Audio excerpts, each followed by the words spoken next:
ఇవాళ ఎప్పుడైతే రాప్తాడు పరిసర ప్రాంతాల్లో ఒకళ్ళ హత్యకు గురైనప్పుడు ఈ ఎస్ఐ గారి యొక్క ప్రవర్తన, వీడియో కాల్స్, తదనంతరం ఆ మరణానంతరం వాంగ్మూలం సేకరణలో, అంటే ఎస్ఐ గారని నేను చెప్పను, పోలీస్ వ్యవస్థ యొక్క దీని తీరుతెన్నుల్లో వాళ్ళ అబ్బాయి డిగ్రీ చదువుకున్న అతని దగ్గర వాంగ్మూలం కాకుండా పక్కన దెబ్బలు తిన్న పాపానికి కూడా వాంగ్మూలం తీసుకోకుండా వాళ్ళ భార్య గారు రిలేటరేట్ అయిన ఇంకి పేడతో కాకుండా కాటికితో వేలుముద్ర వేయించుకున్న ఉదంతం ఇదంతా పరిగణలో తీసుకుంటూ ఇవాళ అనితమ్మ గారు గౌరవ హోంమంత్రిగా ఉంటూ కూడా ఆవిడ మాట్లాడిన మాటలు ఒకసారి వింటే 1100 ఇచ్చామంటే ఒకసారి మీరు గమనించవలసిన విషయం ఏంటంటే పోలీస్ వ్యవస్థ ఇవాళ ఎస్పీ గారి నోటంపటే 1000 మందిని డిప్లాయ్ చేసి దగ్గర 900 మందిని ఇస్తూ 30-35 మంది కానిస్టేబుల్ హెలీప్యాడ్ ని రక్షించడానికి, మిగిలిన 70 మంది పైచిలిక హత్య ఆరోపణలు ఎదుర్కొంటున్న కుటుంబానికి రక్షణగా ఇస్తే మిగిలిన వాళ్ళందరూ హైవే పికెట్లలోను, హైవే బారికేడ్లలోను మొత్తం మిగిలిన పోలీస్ వ్యవస్థ అంతా దగ్గర 700 మంది పైచిలిక అక్కడ ఉన్నారు.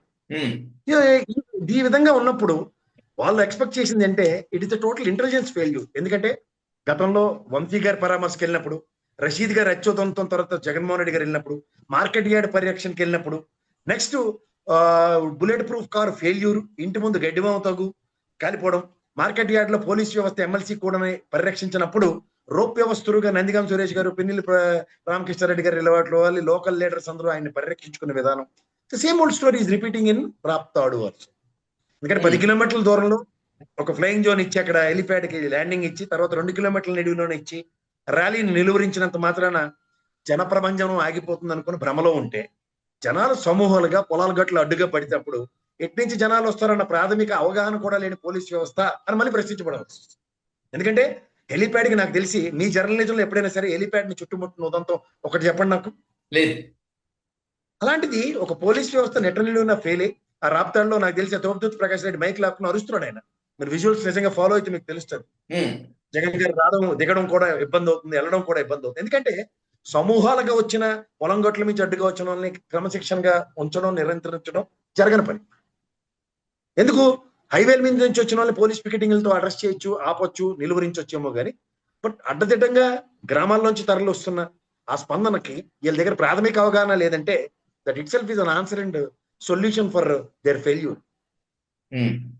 మీరు గమనిస్తే ఈ ఉపద్రవానికి మూల కారణం ఏంటి? ముందు వెనక్కి వెళ్ళి సునీతమ్మ గారి మాటలు ఒకసారి గమనిస్తే ల్యాండ్ అవనేమో రానేమో మేం తలుచుకుంటే అన్న దగ్గర తలుచుకోవడానికి ఇంకా టైం పడుతుంది.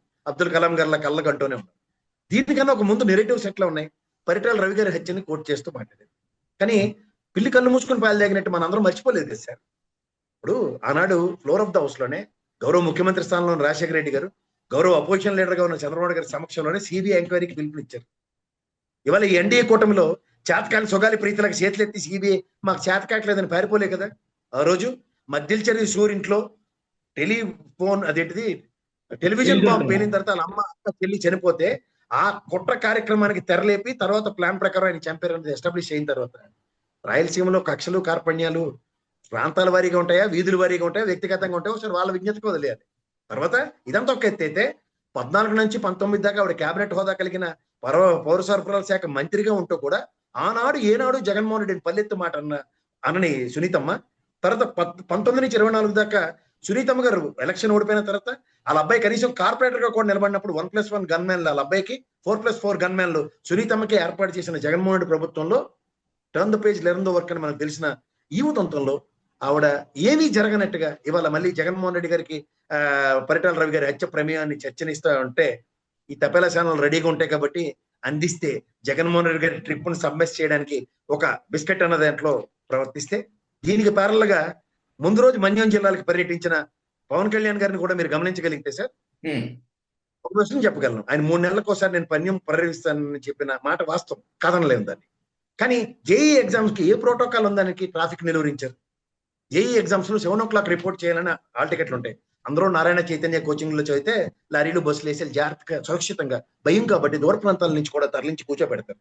కానీ మీలా నాలాగా గవర్నమెంట్ కాలేజీలో జిగిలి చదువుకున్న వాళ్ళకి గేట్ 8:30కు మోస్తారన్నదే నానుడిగా ఉంటుంది. ఎందుకంటే దూర ప్రయాణాలు, వ్యయ ప్రయాణాలు.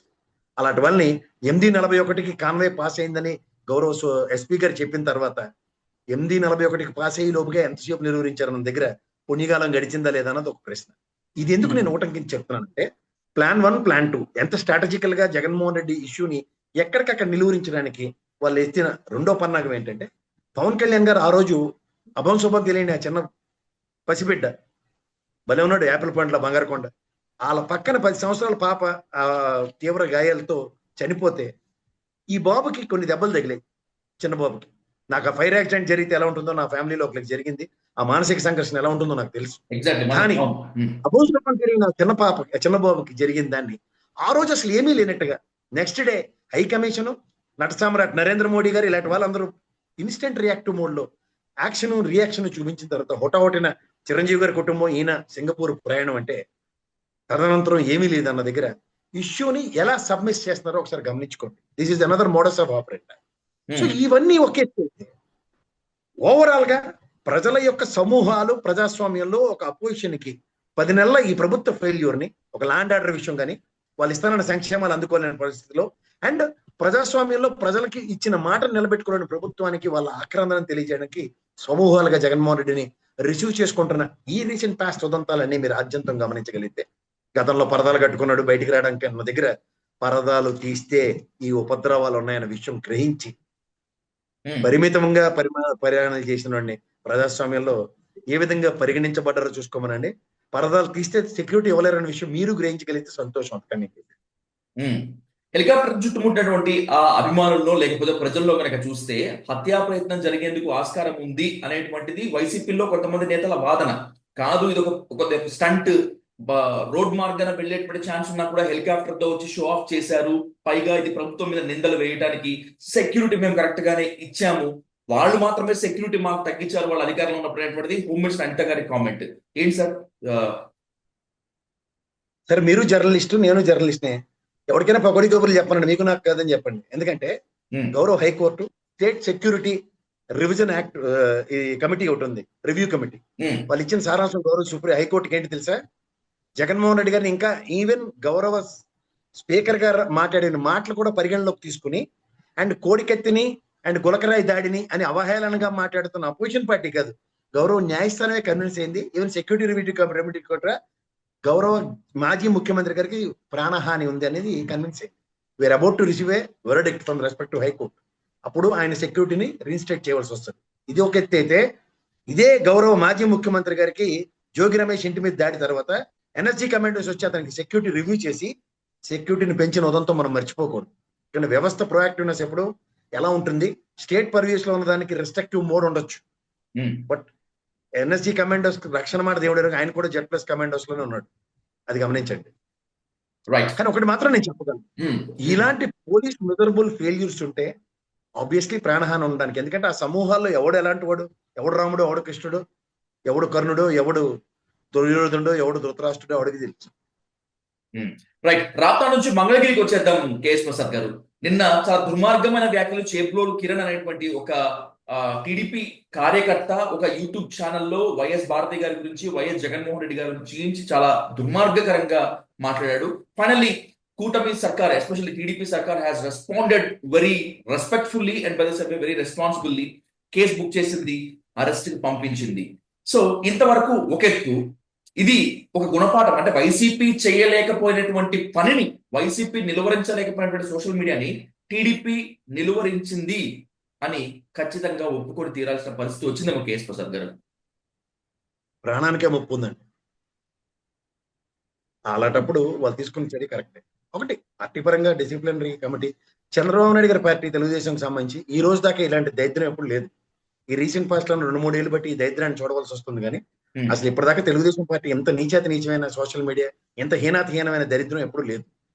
నేను ఎవరో వ్యక్తిగతంగా ఈ రోజు దాకా నన్ను తిడుతున్న వాళ్ళ గురించి నేను ఎప్పుడు కూడా వీడియోలు అవి చేయలేదు. కానీ but this the first time మనం అభంశుభం తెలియని ఆడవాళ్ళ గురించి, కుటుంబ సభ్యుల గురించి, మనకి ఏమి తెలియని గురించి సుప్రీం కోర్టే ఇల్లీగల్ రిలేషన్స్ కి ఒక లెగాలిటీని క్రియేట్ చేసినప్పుడు ఎవడంటే ఎవరి గురించి మాట్లాడుతున్నాం? ఎవరు ఏమైనా పెద్ద ఏమైనా తీసిమారకానలా? వీళ్ళు ఎవరికి అసలు అలాంటి హక్కులు ఇచ్చారు ఎవరి గురించి అని పడితే వాళ్ళ గురించి మాట్లాడడానికి? పోనీ వీళ్ళకి ఏమైనా ఏపరాలు తెలుసా, పూర్వపరాలు తెలుసా? ఇదేంటి సార్, విడుదల రజనీ సజ్జల రామకృష్ణారెడ్డి గారి దగ్గర నుంచి నిన్నగాక మొన్న రాజశేఖర రెడ్డి గారి గురించి ఒక వీడియో పెట్టాడు అతను. హౌ డిస్గస్టింగ్ ఇట్ ఈస్, అసలు రియల్లీ కాంట్ ఈవెన్ ఇమాజిన్. అసలు చనిపోయిన గురించి ఎవడన్నా మాట్లాడడానికి అసలు 2 సార్లు ఆలోచిస్తాం. ఇందిరాబాయి వాళ్ళ గురించి అసలు మంచో చెడ్డు, పోయినాడు మంచోడు రా అనుకుని మాట్లాడతాం ఎవరన్నా. కానీ చనిపోయిన ఆయన కూడా వదలకుండా ఏం మాడుతున్నారు? అసలు ఎవరిస్తారు వీళ్ళకి సూపర్లేటివ్ డిగ్రీస్? అసలు ఎక్కడి నుంచి వస్తున్నాయి? వాక్ స్వతంత్రం ఉంది కదా అని చెప్పి నేను ఇప్పుడు మీరు నన్ను ఇంటర్వ్యూకి పిలిచారండి, నాకు మీ ఇంట్లో వాళ్ళ గురించి మాట్లాడే హక్కు కూడా ఇస్తున్నాడు? ఉమ్, చెప్పండి. ఈ హక్కు నేను తీసుకుంటున్నప్పుడు సమాజంలో యాంటీ సోషల్ ఎలిమెంట్స్ కింద పరిగణించవలసింది. అది ఉమ్, పార్టీలైనా సరే, విచక్షణ రాహిత్యంగా ప్రవర్తిస్తున్న వాళ్ళైనా, సమాజమైనా ఆ విషయంలో టాలరేట్ చేయదు. ఇలేం అతీత శక్తులేం కాదు కదా, అవతార exactly. పురుషులు అంతకన్నా కాదు కదా. ఉమ్, టాలరెన్స్ మనకి ఎప్పుడైనా సరే సమాజం ఏం చేస్తుందంటే టాలరేట్ చేస్తుంది కొన్ని విషయాలు. ఆ టాలరేట్ చేస్తుంది కదా అని చెప్పి తాడిచ్చారు కదా అని మొత్తం లాగడానికి ప్రయత్నిస్తే తర్వాత ఏంటవుతుంటే పుట్టే ములుగు. ఉమ్, అది గమనించాలి. వాళ్ళు చూడండి, ఇటు తిప్పి అటు తిప్పి ఓ చంద్రబాబు నాయుడు గారి ప్రశంసలు అందుకున్నానని ఒక వీడియో చేసి శభాష్ బాగా చేస్తున్నాం అని, ఇవాళ ఏంది అదే పార్టీ అదే అధిష్టానం తీసుకెళ్లి జైల్లో పెట్టింది. ఉమ్, ఎందుకు? విజ్ఞత విచక్షణ కోల్పోతే ఏమవుతుంది? ఉమ్. ఎవరైనా సరే ఆడవాళ్ళ జోలికి వస్తే పార్టీ ఏదైనా సరే, కుటుంబాలు ఏవైనా సరే, మేము ఖచ్చితంగా చర్య తీసుకొని తీరతాం, మేము వైసీపీ లాంటి వ్యక్తులం కాదు అని చెప్పి టీడీపీ, ముఖ్యంగా చంద్రబాబు నాయుడు గారు, నారా లోకేష్ గారు ఒక స్ట్రాంగెస్ట్ మెసేజ్ ఇచ్చారు అనేటువంటిది రాజకీయ విశ్లేషకుల వాదన. మీరు దాన్ని యాక్సెప్ట్ చేస్తారా? నేను అంటుంది అదే, ఇప్పుడు ఇది లాస్ట్ 10 months బట్టి ప్యారల్ గా వైస్ వర్సా జరుగుతుంది. ఓకే. దానికి పోసానికి ఇష్టం అరెస్ట్కి ప్యారల్ గా తెలుగుదేశం నుంచుకొని వీళ్ళు అటువంటి ఎప్పుడు ఎత్తేసారు అనుకోండి, పని అయిపోతుంది. అరే వీళ్ళు కరెక్ట్గా ఉన్నారా అని. ఎప్పుడు జరగంది అనుహోని ఇవాళ ఇది పేక మీదకి వచ్చింది చెప్పాలంటే. ఇది బయాస్డ్ గా డెలిబరేటివ్ గా ఒక డెలిబరేషన్ ఇచ్చినప్పుడు ఏమవుతుంది? ఉమ్, ఇప్పుడు మీకు ఈ ఛానల్ కి ఒక డెకరం ఉంటుంది, ఎగ్జాంపుల్ చెప్తున్నాను. దాన్ని మీరు ఓవర్కమ్ చేసి ఏదో ఒక పిచ్చి పని చేశారనుకోండి, అంటే ఒక ఇంటర్వ్యూలో అబ్యూజివ్ లాంగ్వేజ్ లేదంటే అన్నప్పుడు మీకు ఎడిటింగ్ ఆప్షన్ ఉంది కాబట్టి ఎడిట్ చేస్తారు అని మీ నెక్స్ట్ లెవెల్కి తీసుకెళ్లి కొంచెం చూడండి సాధు గారు అబ్యూజివ్ లాంగ్వేజ్ వస్తుందని చెప్తారు, ఎగ్జాంపుల్ చెప్తాను. అది మీరు నిలువరించుకున్నారు అనుకోండి సరిపోతుంది. అదే లైవ్ టెలికాస్ట్ లో అవును, ఎంత సంయమనం పాటించాలి మీరు. ఎగ్జాక్ట్లీ, అవును. ఇక్కడ ప్రాబ్లం ఎక్కడ వస్తుందంటే ఆ video it is not a live, recorded video. Record. So intentions ఎంత ఉన్నాయో చూసుకోండి ఒకసారి. దానికి ఒక వీడియో బయటికి అవుట్పుట్ రావాలంటే ఎంత ప్రాసెస్ ఉంటుంది వెనకట్లా. అవును, ఇప్పుడు మీ వీడియోని చీఫ్ ఎడిటర్ గారు యాక్సెప్ట్ చేయాలి, అవునా కదా? ఎగ్జాక్ట్లీ, అవును. మరి చీఫ్ ఎడిటర్ ఎంతమంది ఇందులో అన్వాల్వ్ అయి ఉన్నట్టు అయినా కంటెంట్ ఉంటుంది. ఈ రోజు డిజిటల్ మీడియాకి చీఫ్ ఎడిటర్లు ఎక్కడ ఉన్నారు లేండి సార్? సార్ అవన్నీ మనం ఎక్స్క్యూజెస్ తీసుకుంటున్నాం, వై ద హెల్ అంటున్నాను.